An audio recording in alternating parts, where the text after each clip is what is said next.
Race 3 set to go here at Knockhill. It's round 12 of the championship. The grid is formed at the back of which is Bobby Thompson's Audi. He was disqualified from the second race for overboost. The car still struggles for straight line speed. It was fractionally over the regulation boost permitted, and he ends up then being excluded and indeed put to the back of the grid. So there is Bobby Thompson. Let's see what the BRDC Rising Star is able to do over the next 24 laps. Well, as we have become used to, it's a jumbled grid. You know what happens in race 3. You shuffle the weights around, you shuffle the grid, and it all kicks off. And, of course, for the first time since the season really started, at the end of this weekend, the teams can catch breath because it's the 20th of September before the next race at Thruxton. So there is a bit of repair time, not suggesting that they're going to need all of that time, but you never know. Race 3 can often be a little on the bruising side, but unlike trying to keep out of trouble last week at Alton Park, which they didn't all manage to do, at least there is a little bit more repair time after this weekend. Let's see what pans out. Green flag is waved. Senna Proctor leads them away then for the formation laps here at Knockhill, and with Ash Sutton with 60 kilos of weight, starting 11th. What can he do? All the smart money goes on Rory Butcher. He's only got 6 kilos. He's had a 5th and a 10th as his results of the day.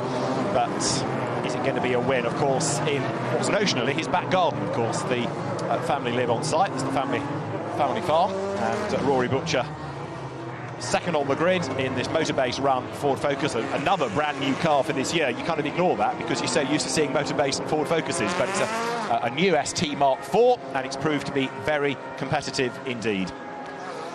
So the field turning its way up through the chicane, and Senna Proctor, the man that leads the field, trying to generate the warmth into these Goodyear tyres, ready for 24 laps of racing. Round 12 of the championship has Senna Proctor on pole position and Rory Butcher alongside. Row 2 is Chris Smiley with Jake Hill for company. Then you've got Tom Chilton, one to watch, and Tom Oliphant, who should be quick starting in the BMW ahead of Aidan Moffat, who also should gain places off the line, and Dan Camish, who goes from 8th ahead of Tom Ingram, and then Colin Turkington, with the 6th row being Ash Sutton and Carl Bordley. Ollie Jackson is next with Adam Morgan starting 14th ahead of Matt Neal and Mike Bushell. Michael Crease goes from 17th. Sam Osborne comes next ahead of Jack Goff and James Gornall. Jack Butel is alongside Andy Neat, Stephen Jelly, Josh Cook, and then Bobby Thompson round out the grid. And certainly Jelly and Cook you can anticipate making good progress. Bobby Thompson won't be hanging about, that's for sure either. He'll be determined to try to get through the pack if at all possible.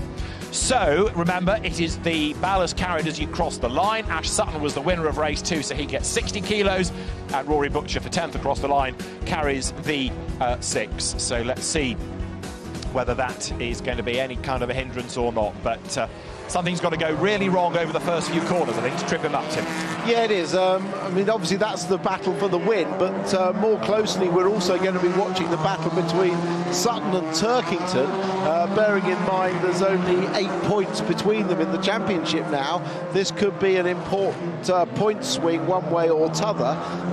Interesting stat aside, but if Colin Turkington makes the podium in this, it'll be his 150th BTCC podium. Well, there you go. So Colin Turkington, reigning champion, former instructor at Knockhill, weaving around vigorously to get the warmth in the rubber. But is Rory Butcher going to be able to make good his escape? Where's that leading rear-wheel drive car on the grid? Tom Oliphant from 6th. He's going to be one to watch, isn't he, to see where he can get in and amongst the front-wheel drive brigade going down through Duffer's Dip for the first time. Well, he could make up a row. He's on the outside. People traditionally move to the inside, so that could open up a run on the outside to at least pick off the row in front, which is Jake Hill and Chris Smiley.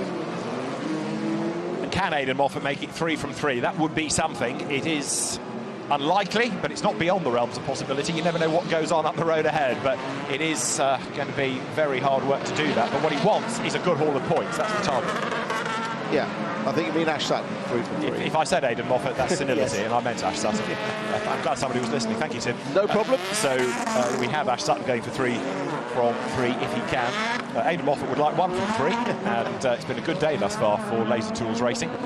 The Infinity that has, in a sense, given Ash a bit of a lifeline this year, really, as a competitive car to drive. Bob Moffat has really rated him, and he and Aidan, Bob's son, working very well as a partnership. Right, there's the front of the grid.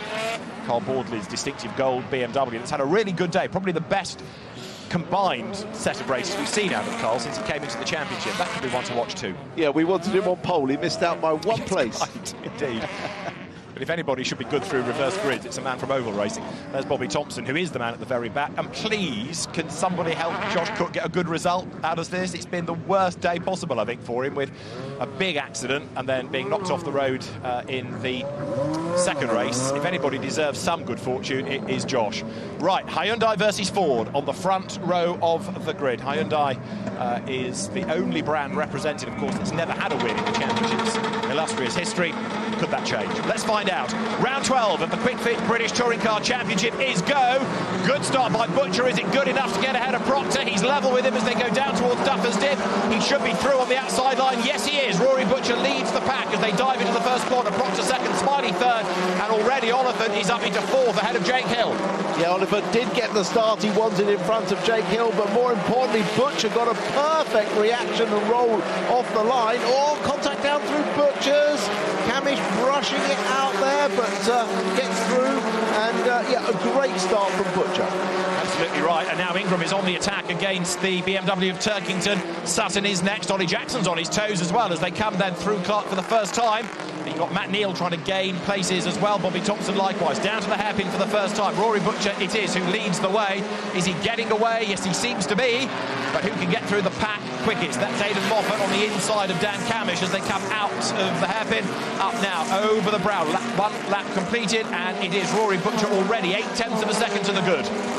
Yeah, Rory works really hard on every detail of his performance, and I know the start is a crucial area for him, and he absolutely nailed that. A perfect front-wheel drive start. A little bit sideways there was Senna Proctor. Look behind him, Chris Smiling keeping Tom Oliphant at bay. Jake Hill is up with them. Then it's Tom Chilton in 6th place, and the next train of cars headed by Aidan Moffat. Ollie Jackson gets contacted. He goes around by Bushell. T-bones in. He's then collected by Sam Osborne. Andy Neat, I think, was involved in that. There's an instant safety car, and that's a biggie.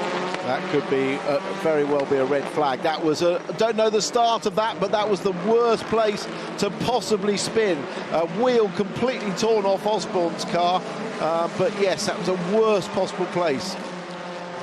And you're right about it possibly being enough for a red flag, because it just depends how long it's going to take to move all of these cars, how many recovery vehicles are there, and indeed how long it takes to sweep all of that debris off the road. And poor old Mike Bushell, in one of his occasional outings, as it has turned out to be in the championship, has had another torrid time. Ollie Jackson was the spinner that then got collected, and hopefully he is okay, because of course Mike Bushell's ended up in the driver's door there, but certainly not deliberate. But yes, well, Ollie Jackson was tagged into something. Fortunately, Jackson's car's a left-hand drive car, so actually it was the passenger side door that Bushell hit. It's always the worry when you see a car into the side, but fortunately Ollie Jackson's sitting on the other side. So Jack Goff to the pit lane as well. Let's have another look and try and piece it all together. So there's Senna Proctor. That was a little bit of sideways I mentioned from him. Now look further back in the pack. Let's try and piece it all together. Right, there is Jackson. He's been possibly rubbed up by Adam Morgan. The smoke coming from Jackson's car, look. And around he goes. He already had a puncture or something wrong, because it was or a locked rear wheel, because it was dragging tyre smoke as he left McIntyre's corner, and then the car just rotated, either because he was slow going through the dip and got tagged, or because the rear just spun round on him a bit like Josh Cook. There's the replay. Cars scatter. Mike Bushell with nowhere to go. Then he in turn gets glanced by Sam Osborne. There's debris everywhere, and it is a red flag. The race is being stopped because of the amount of debris littering the road. So a sizable accident. So there.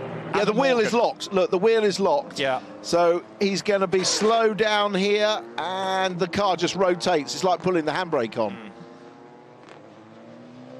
And there's Mike Bushell going into the side, and the chain reaction is triggered. Right, so red flag is called for, and the race will be stopped. Paul Trafford and the medical team go and check the drivers, but poor old Mike Bushell, he's another one that just does not have the rub of the green.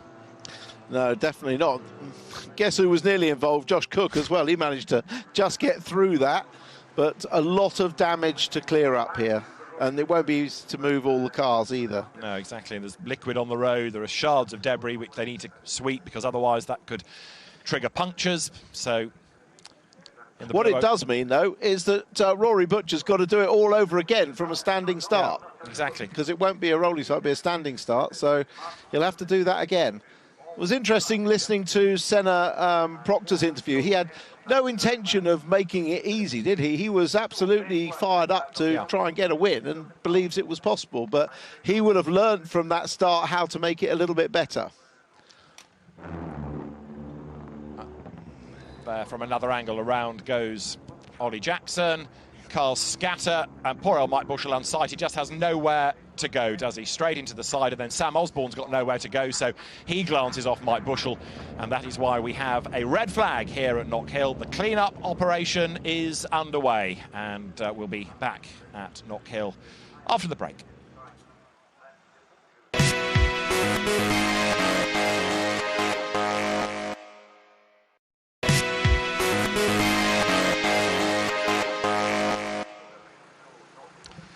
Welcome back to Knockhill, and you see the reason for the hiatus in racing, because we've had a sizable accident at the chicane. The clean-up operation is underway. Mike Bushell's crumpled Astra has been retrieved. Ollie Jackson's Ford is being taken off the circuit, and there's also Sam Osborne's Honda Civic to get out of the way. And then the circuit needs to be cleared of any debris and of any liquid that has been put down as well. So it's a busy task for everybody involved. And just before that, we had Jake Hill getting himself up into 4th place ahead of Tom Oliphant here coming out of the chicane. Oliphant just a little bit wide in the BMW. Jake Hill went through on the inside, and then it was all eyes on the background. Around comes Ollie Jackson, bang, Mike Bushell gets into him. Jack Goff collected him, Sam Osborne collected him, so that's why Jack Goff ended up in the pit lane. Josh Cook all over the grass in avoidance. Mayhem breaks out. Now, have a look at the Ford of Ollie Jackson there, because Adam Morgan is closest to him. I think Ollie got stuck in behind Aidan Moffat. Adam had nowhere to go, clipped the back of Ollie's Ford, and that's him just locked that wheel. Yeah, it was just that concertina effect into the corner. No fault intended. It was just the concertina, and Jackson got slowed up and Morgan clipped the back of him, but I've never seen it lock the rear wheel like that. That was the spin at the chicane. Around it went. Ollie Jackson spins like a top. Others try every which way to avoid, and Mike Bushell just had nowhere to go, and with him stranded, of course, and it was a very sudden stop for Mike. Jack Goff glanced off him, and Sam Osborne did. Look at the damage to the Astra. It's ripped the side out almost. Ollie Jackson's car there all crumpled as well, but the teams will get the cars back. They will get them ready for Thruxton at the end of September. And we're almost ready to go, look, because the circuit is being vigorously cleaned by the officials. Yeah, extremely good clean-up operation by the marshals, actually. It dealt with that very well indeed, as they have done all day. So, well done, marshals. So there is Jack Goff going back down to Team Hard. Whether it can go out for the race, let's see. End of the pit lane, I think, we'll be starting from. Yeah, and we'll wait confirmation as well as to the grid, which is where PowerMax has to get out its wares to make the car look smart, ready for Thruxton. But a real shame for Mike Bushell there. And again, Ollie Jackson, who was so rapid at Brands Hatch, has been in the wars a bit in terms of results at Alton, and certainly contact here as well. Well, PowerMax have 2 cars anyway, don't they? So one hasn't run yet. Yeah, that's right. Aidan Moffat been for a comfort break. Exactly. Splash and dash. Back to the car. Good job they stopped the race, really.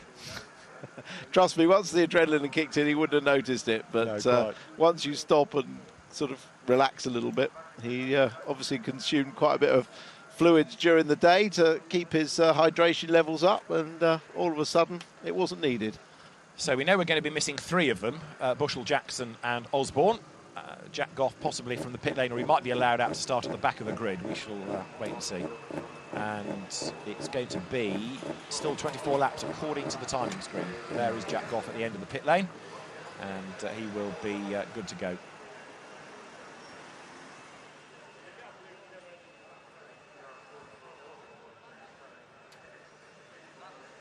Mike Bushell okay, apparently, although he's hurt his shoulder rather, according to the team. So there's a fear it might be dislocated, but we wish Mike well, and I'm sure that the medical team will make sure he's okay, and hope that we see Mike back behind the wheel of that car.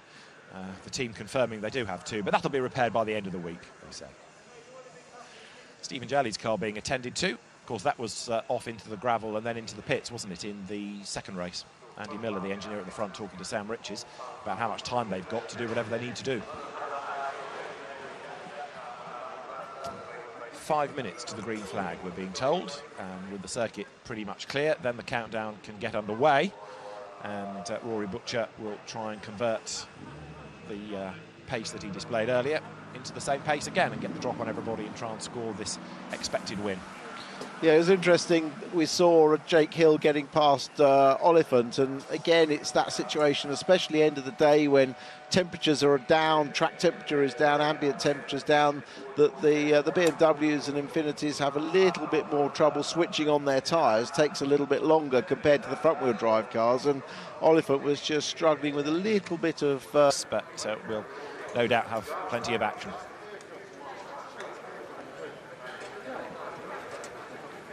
Tom Oliphant's girlfriend Jen watches on. Turkington Jr. there as well, and in a moment it'll be all eyes on the screens, both the pictures and the timing, to see what's going to develop in our third race of the day. But Rory Butcher certainly didn't waste time getting to the lead first time of asking, did he? No, it's a real delicate art getting these cars off the line. You need a little bit of clutch slip. You don't want too much wheel spin at all, just the tiniest bit, and then just release the clutch with all the throttles to give it a drive. And he got the car rolling really nicely. And once you've got that momentum, even from the first sort of 10-15 yards, if you've got it right, you will increase, and he was able to come from a car length behind to a car length in front by the first corner. So with the teams all good to go, last couple of minutes of the countdown completed, then engines will fire up, everybody will leave the grid, and we'll be set. There is the tack tape special of Josh Cook, wearing a wing, I think, from the Halfords team on the rear, isn't it? That's yes. That end plate is the signage that the Halfords cars, right, the Dynamics cars have. So I believe they borrowed a wing off Dynamics. They have to tape shut the airline point. And there's something else that just needs checking underneath the car. Have they still got a safety in there or something? Peter Rich is saying to get off the grid.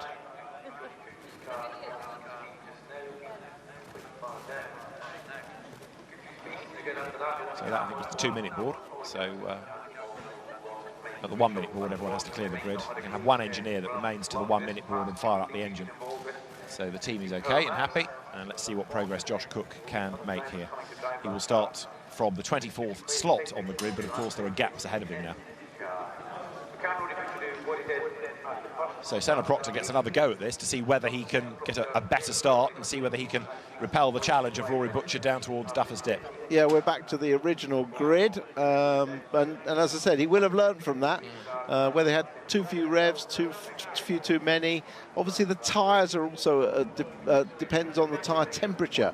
They'll have had a bit more temperature in them from the initial running, but now they've sat on the grid for a while, which will allow the tyres to cool. So you have to judge your clutch and revs accordingly. More worryingly for the front-wheel drive cars is that the rear tyres go cold. Yes, exactly. Right, 1-minute board shown, engines fire up, everybody leaves the grid, and the field set for the second go at round 12 of the British Touring Car Championship. Senna Proctor is the man on pole position. Ollie Jackson apparently radioed the team to say he was okay after the impact, which is good news. And can Rory Butcher then give Motorbase something to cheer for at the end of the day? Andy Neat's been in the wars, now Ollie Jackson. What can Rory do? So 3 cars missing. Jack Goff, if he does join in, will start at the back of the grid, and I expect him to be allowed out once everybody has passed on this formation lap. So restart set to get underway. Green flag waved, and Senna Proctor doesn't accelerate away quite as keen as Rory Butcher does. So Rory leads the way down towards the Duffer's Dip sequence of corners. So everybody now striving to get the warmth back into the Goodyear tyres. Now, the grid is a little depleted, but let's remind ourselves how it initially was. Senna Proctor on pole position, Rory Butcher lining up second on this 1x1 staggered grid, ahead of Chris Smiley and Jake Hill. Then Tom Chilton and Tom Oliphant come next. Aidan Moffat starts 7th, ahead of Dan Camish, with next up being Tom Ingram and Colin Turkington. Ash Sutton, going from 3 for 3 if he can, is alongside Carl Bordley. A gap where Ollie Jackson would have been. Adam Morgan is there. Matt Neal comes next, but there's no Mike Bushell. Michael Crease avoided the mayhem. Sam Osborne got caught up in it, sadly. Jack Goff will start at the back, but James Gornall will go from 20th ahead of Jack Butel and Andy Neate. Then Stephen Jelly, Josh Cook and Bobby Thompson round out the order. And there at the back you see that Jack Goff has joined in, so he will start from the rear of the field. There's Adam Morgan's Mercedes through ahead of Andy Neate, and then also you've got Stephen Jelly going through. In fact, it was Jack Butel's Mercedes, forgive me, that was a little bit further down on that grid. Jack, who last raced here in Formula 4, and very much a rookie, but learning the ropes of the BTCC all the time. Right, Senna Proctor, the pole position driver. Two Hyundais sandwiching Rory Butcher's forward. Can Jake Hill make a decent start? What can Tom Oliphant do? Because, of course, he's going to do it all over again from 6th on the grid. Yeah, well, I'm sure he'll still make a great start and try and pick off 1 or 2 cars around the outside.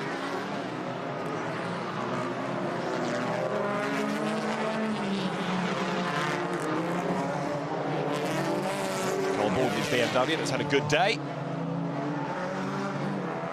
So they still get 2 laps to warm the tyres up, and no surprise to see some real weaving and leaning on the car in the corners. Absolutely. Cole Baldby over the brow in the background, and then behind him it's going to be Adam Morgan, Alton Park winner, but the Mercedes hasn't quite looked as fleet here, has it? It struggled a little bit with its grid position and struggled to get through the traffic. Yeah, hasn't come on fire, has it, this weekend? But so many things go into getting a perfect lap here, and as I said, damper settings are a real key, almost more than geometry here. So there it is, the Carlube Triple R with Mac Tools entered Mercedes. Sicily Motorsport, the family team, operates that, and the Jack Butel car. And Adam, as I say, a winner at Alton Park last time out, which was a very emotional win for him. He became a dad at the start of the year.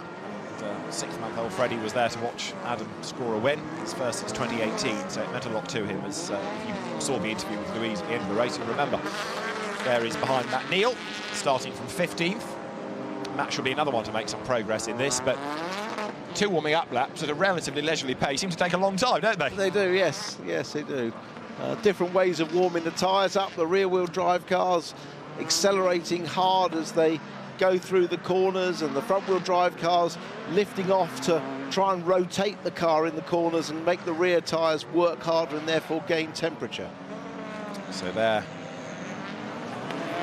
vigorous weaving from some. Josh Cook in the background, Stephen Jelly. Again, lots of drivers to watch in grid positions that perhaps don't reflect their true pace, but as you've seen, all manner of things can happen in race 3. Through no fault of your own, you can find yourself in somebody else's accident with serious consequences. So there's still that element of luck on occasions in the championship and where you position the car. However, we are good to go racing. Take 2. Proctor, Butcher, Smiley, Hill, Chilton, Oliphant, the top 6 on the grid. With 3 cars light, there's Jack Goff out of position at the back, so he would have been 19th. He's going to start on effectively the 26th rank on the grid, but as I say, there are gaps ahead of him. There is Josh Cook. Stephen Jelly just creeps out of shot ahead. And who is it going to be then to make the best of the starts? Let's find out. Green flag waved, round 12 of the Quick Fit British Touring Car Championship set to go. Lights go out. Slowish start by Proctor, good start by Butcher, good start again by Tom Chilton, in fact, to get up the inside line against Jake Hill. Oliphant's got nowhere to go, but Butcher hits the front going into turn 1. Proctor second, Smiley third, and Chilton almost up to 4th. He's alongside Jake Hill.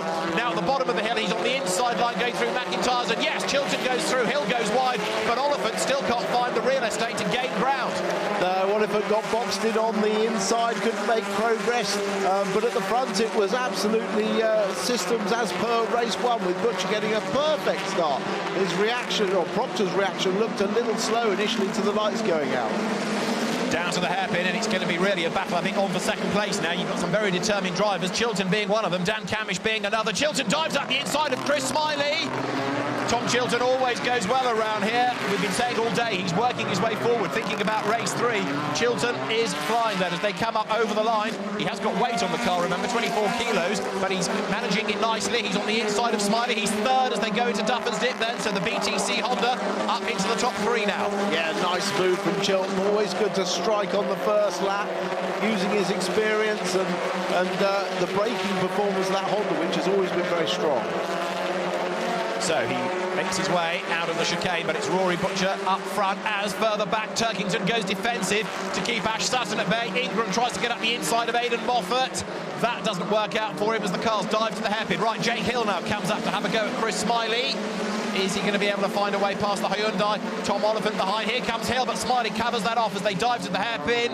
What's going on behind is that there on the outside is Sutton having a go around the outside of Colin Turkington. Josh Cook is looking for places as well as now Oliphant gets up alongside Jake Hill. Yeah, it was very clear, wasn't it, from Turkington's car language that he was going to try and give Sutton a taste of his own medicine and keep him behind for this race, having followed him for 2 races, 1 and 2. So the race leader at the moment, Rory Butcher, is 7/10ths clear, but his start is going to be investigated after the race. Rory Butcher's start is going to be looked at after the race. Now, it might be that it looked very good relative to a slow-starting Senna Proctor. It might be something more sinister, as there you see Carl Baldwin losing out to Matt Neal, but the race leader's start will be investigated after the race. Tom Chilton has done the fastest lap. He's in 3rd place, and he's only half a second back from Senna Proctor. Well, I know he wasn't out of position because I look at that very carefully when the cars come up to their marks.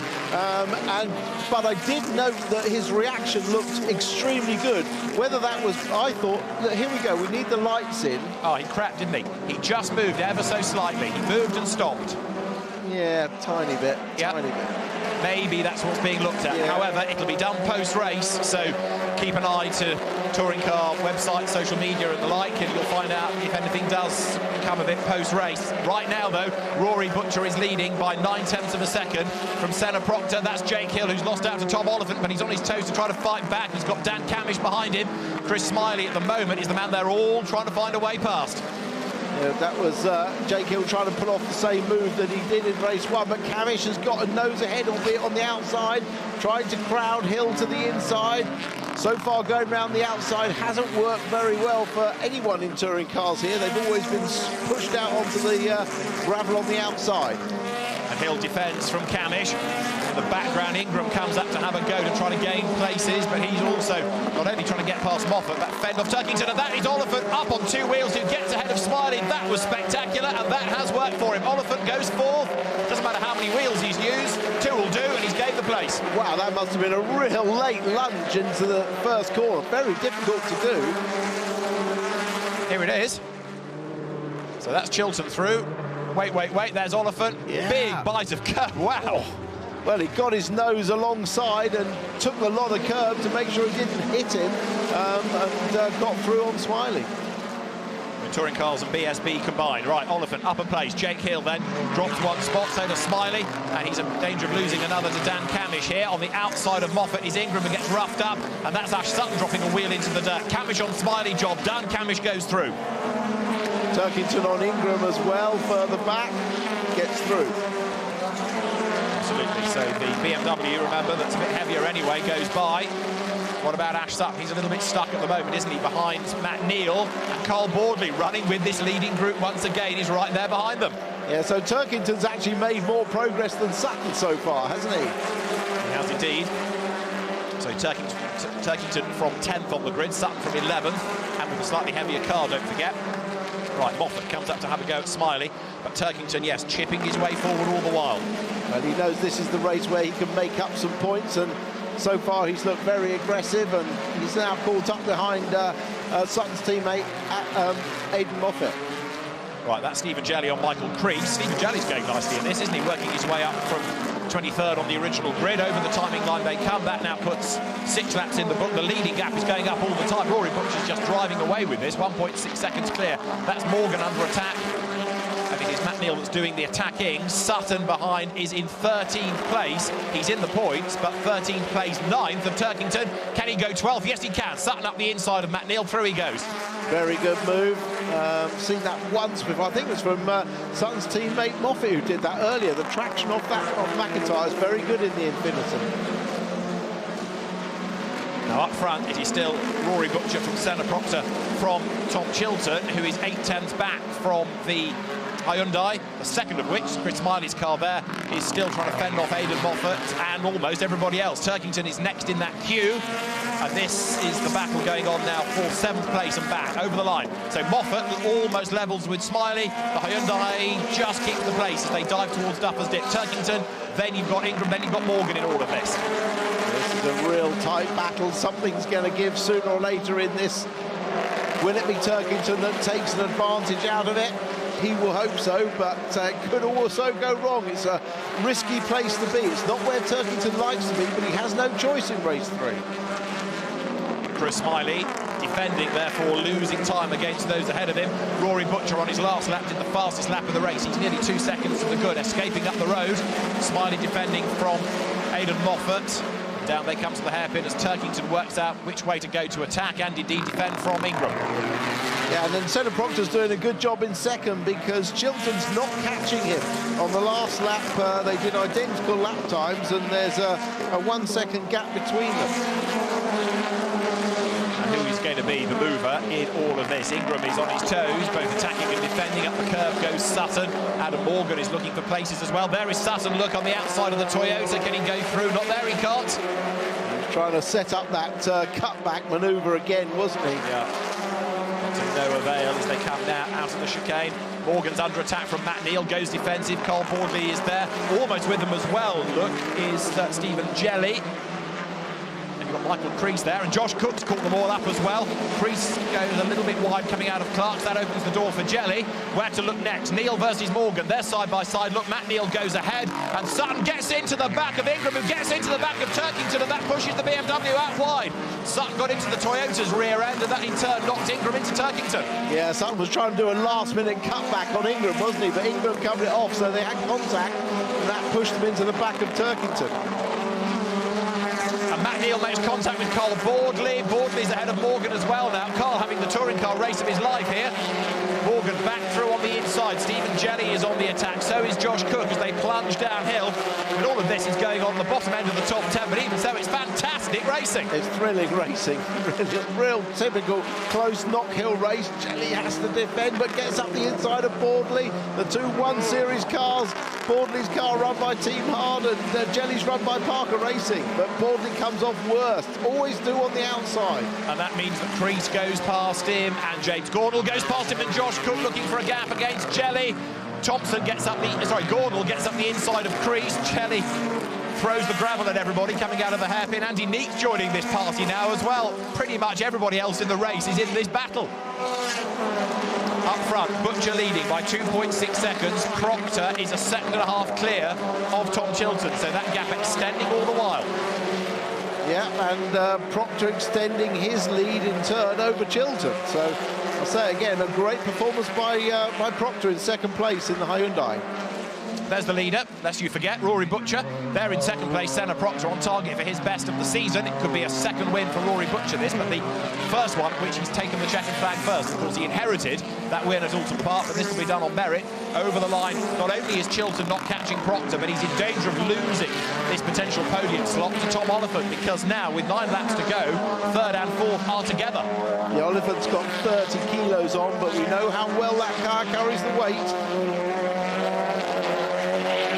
Chilton is under attack.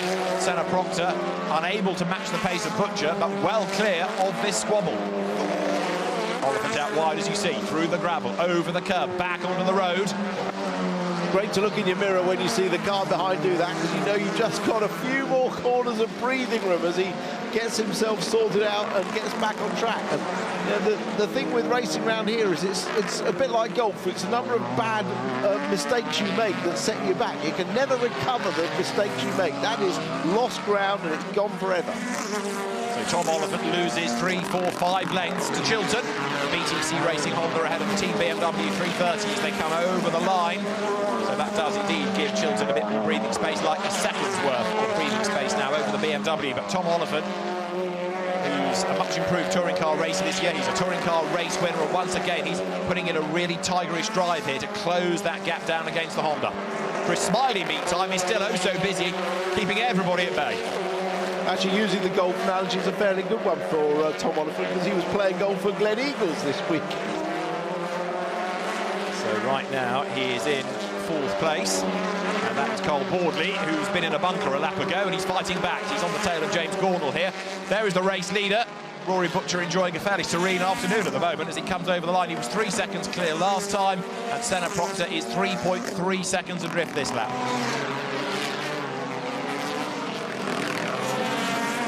There is the second wave of cars. Chris Smiley keeping Moffat, Turkington and Ingram and Sutton and Neil and everybody else at bay as they come over the line. Chris Smiley defending for all he's worth here. Smiley with only 12 kilos of weight on, so very little penalty weight, if you like. That car should be as fast as it can possibly be. His teammate Proctor hasn't got any weight and is obviously up in second place. But 12 kilos, not too much. As ever, when you look at a Chris Smiley-driven car, it is a spectacular one. Aidan Moffat just dropped back a length or two. Quick flash of the lights from Colin Turkington there. Whether he feels he could have a go at getting past the Hyundai any better, let's wait and see. Ingram is still looking for a way past the BMW, but Turkington defends on the way down to the hairpin. What Colin wants is as many cars as he can get between himself and Ash Sutton, but right now there's only one, and it's the Toyota that's just been biffed in the back by the Infiniti. Yeah. Coming up on the outside is Sutton. There's rubbing. Who's going to be the bravest? Well, it's always going to be. Oh, there's a little touch again. Gets the Toyota hopping. Sutton's on the wrong side. He's going to try and cut back. But Ingram just stops the car nicely on the apex and covers it off. Well, the Toyota's looking very, very dogged, David. It is indeed. It's decidedly battle-scarred, and it's not done yet either. We are on lap 15 of 20. Sutton crawling all over the back of Ingram, but Tom's not going to give this up without a fight. Matt Neal is behind them right. Finally, Moffat tries to get up alongside Smiley. And what about Turkington to the inside of the Infiniti? He gets onto the tail of the Hyundai. Yes, he's got past Moffat, so another place he's gained. Turkington moves through finally to go into 8th spot. What can he do about Smiley now? Yeah, but, I mean, you know, Turkington often gets accused of sort of not getting his elbows out, but he knows when he needs to. And that was a perfect time. Moffat put himself on the wrong side, on the outside, and just left the door open for Turkington to get inside. Now Turkington's got to defend, though, because that lighter Infiniti is coming back at him, and Moffat tries to find the gap on the run out of McIntyre's there, up through the chicane now. Ingram is still keeping Sutton at bay. And up front, 3rd and 4th, here they are. Tom Chilton just ahead of Tom Oliphant as they come to the hairpin. It's Jake Hill in 5th, having a far better day thus far than maybe he expected after the misfire woes again yesterday in qualifying. But what about Rory Butcher? He's 4.6 seconds away now. We'd probably be enjoying this all the more if Rory Butcher and the Motorbase team, if there wasn't that question mark over the start. I hope that doesn't end up in any kind of penalty, because you always want to see the guy on the road be declared the winner, but it will leave a little question mark at the end of this race. Back to the battle here for against Smiley and Turkington and Moffat. That's for 7th place. Well, obviously the risk versus reward here for Turkington is well worth it. It's well worth him having a go at Smiley if he possibly can, because he's got so much aggravation from Moffat behind. But also he's got to work hard to keep Moffat at bay, so he can't just concentrate on getting past Smiley, can he? Because here again comes the Infiniti look to the outside. So Aidan Moffat having a really good day on home ground, tries to get past Turkington, who again closes on Smiley. Behind Moffat there is Ingram, behind Ingram there is Sutton, Matt Neal is there as well. The back of the BMW looking battered as you see Turkington's car, but that's Oliphant's BMW right up now with Chilton on this lap 18. This is for the final position on the podium for 3rd place. Through the chicane, over the curb, onto the power now. Yeah, and Hill's only just behind, so if Chilton starts defending, Hill's going to be into this battle as well. They are a little bit nearer to Senna Proctor as well. That gap has come down by about half a second. I'm not suggesting Chilton will catch him before the end. Senna on target for 2nd place and his best finish of the season in this brand new Hyundai, but you're a little bit closer to him. And you're right about Jake Hill, very definitely there, back in that battle in 5th place. And Moffat is ahead of Turkington, look. He's got back past him. He has indeed, so that puts him back up into 8th spot.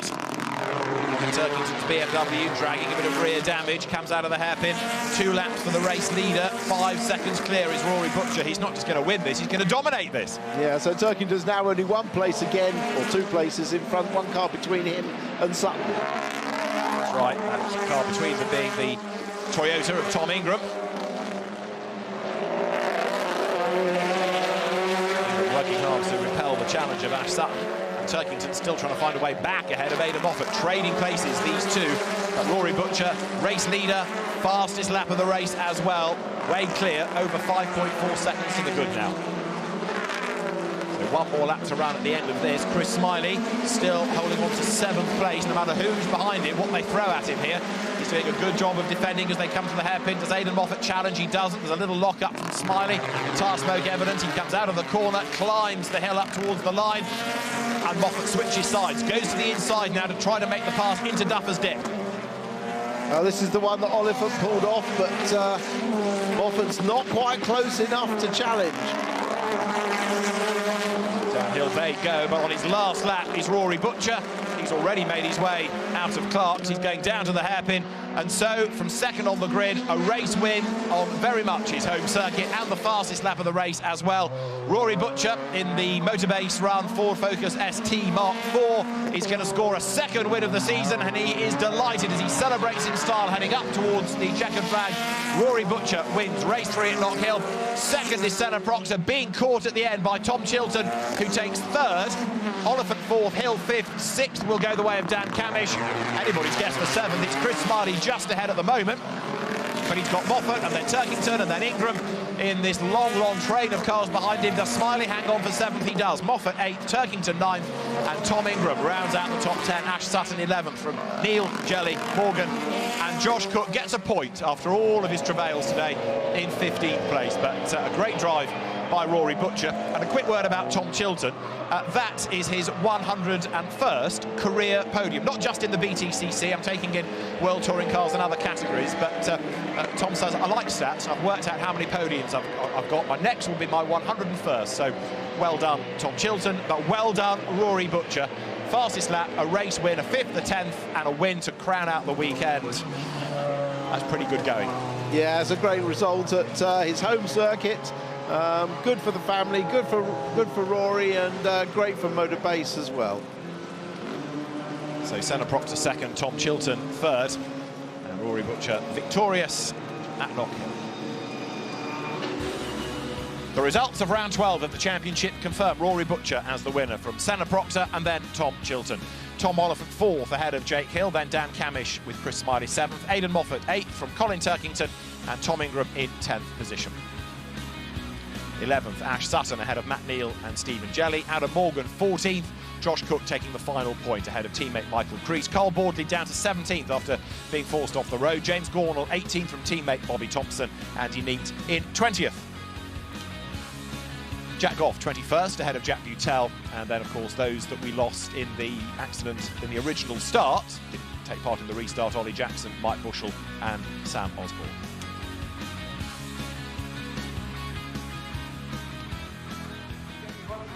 So the marshals wave the Scottish flag for Rory Butcher as a very happy race winner, and a good way for Rory to round out the day. He'd love to have done that in front of thousands of fans, but sadly it is not to be. Leaving Knock Hill, Colin Turkington has a 10-point advantage in the championship over Ash Sutton. Rory Butcher 3rd ahead of Tom Oliphant, and Dan Camish 5th. 6th, Tom Ingram. 7th, it is Tom Chilton ahead of Adam Morgan. Jake Hill is up to 9th, and Senna Proctor breaks into the top 10.